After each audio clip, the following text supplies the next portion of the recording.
Sanctuary of truth Pattaya. അപ്പോൾ ഇന്ന് നമ്മൾ തായ്ലാൻഡിൽ വന്നിട്ട് രണ്ടാമത്തെ ദിവസമാണ്. അപ്പോൾ welcome to mad vlogs by റൂപ്പൻ.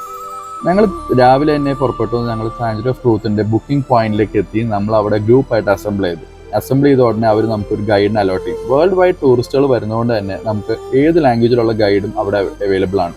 നമ്മൾ ചൂസ് ചെയ്തത് ഇംഗ്ലീഷ് ഗൈഡിനെയാണ്. അതിനുശേഷം നമുക്ക് അവർ സേഫ്റ്റി ഹെൽമെറ്റ്സ് കരുതും. കാരണം ഇന്നും അവിടെ വർക്ക് നടന്നുകൊണ്ടിരിക്കുകയാണ്. ഏകദേശം 44 വർഷമായി അവിടുത്തെ വർക്ക് സ്റ്റാർട്ട് ചെയ്തിട്ട്. 1981 ഈ മോണ്യുമെന്റിന്റെ വർക്ക് സ്റ്റാർട്ട് ചെയ്തത്. ഇന്നും അവിടുത്തെ വർക്കുകൾ കഴിഞ്ഞിട്ടില്ല എന്നാണ് നമ്മുടെ ഗൈഡ് നമ്മളോട് സൂചിപ്പിച്ചത്. നമ്മളവിടെ ചെല്ലുമ്പോൾ തന്നെ നമുക്ക് ഫസ്റ്റ് കാണാൻ പറ്റുന്ന അവിടെ വർക്ക്ഷോപ്പ് ഏരിയ ആണ്.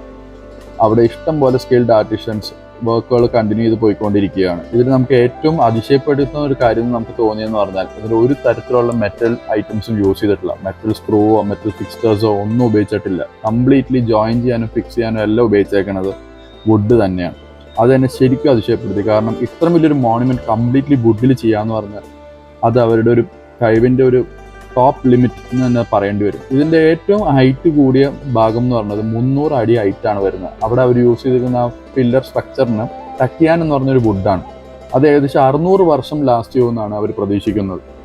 ഈ ഒരു ആർക്കിടെക്ചറൽ മോണുമെന്റിന്റെ ടോട്ടൽ ഏരിയ വരുന്നതെന്ന് പറഞ്ഞാൽ 2115 സ്ക്വയർ മീറ്റർ ആണ്. ഇത് സ്ഥിതി ചെയ്തിരിക്കുന്നത് 13 ഹെക്ടർ ലാൻഡിലാണ്. ടൂറിസ്റ്റുകൾക്ക് ഒരു പർദീസ തന്നെ എന്ന് വേണമെങ്കിൽ പറയാം. കാരണം ഒരു സൈഡ് വാട്ടർ ഫ്രണ്ട് ആയതുകൊണ്ട് തന്നെ ഒരു അതിമനോഹരമായ ഒരു വ്യൂ നമുക്ക് ഈ സ്ഥലത്ത് നിൽക്കുമ്പോൾ നമുക്ക് കിട്ടും.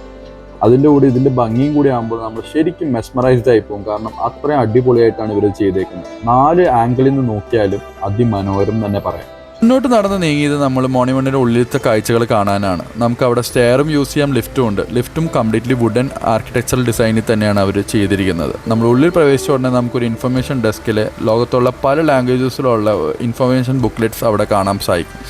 ഇൻഫർമേഷൻ ബുക്ക്ലെറ്റും എടുത്ത് നമ്മൾ മുന്നോട്ട് നീങ്ങുമ്പോൾ നമുക്ക് ആദ്യം തന്നെ നമ്മൾ എത്തുന്നതെന്ന് പറഞ്ഞാൽ ഞാൻ ആദ്യം പറഞ്ഞ ആ ഒരു 300 ഫീറ്റ് ഹൈറ്റുള്ള സെൻറ്റർ സ്ട്രക്ചറിലേക്കാണ്. അതിമനോഹരമായൊരു കാഴ്ച. നമ്മുടെ ചുറ്റും പല തരത്തിലുള്ള വുഡൻ ആർക്കിടെക്ചറിൻ്റെ ഡിസൈൻസിൽ ചെയ്തേക്കുന്ന അടിപൊളിയായിട്ടുള്ളൊരു കാഴ്ച. ഇതെന്തായാലും നിങ്ങൾ തായ്ലൻഡിൽ പോകുമ്പോൾ ഒരിക്കലും മിസ് ചെയ്യരുത്. അഡൽസിന് ഏകദേശം 1152 രൂപയാണ് നമ്മുടെ ഇന്നത്തെ റേറ്റ് അനുസരിച്ചുള്ള നമുക്ക് ടിക്കറ്റ് റേറ്റ് വരുന്നത്. ചിൽഡ്രൻ ആണെങ്കിൽ 567 റുപ്പീസ്.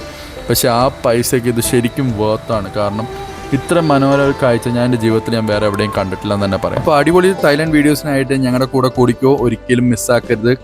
കിടിലൻ തായ്ലൻഡ് വീഡിയോസ് വരുന്നുണ്ട്. Stay tuned with mad vlogs by Ruben. Bye bye, take care, enjoy.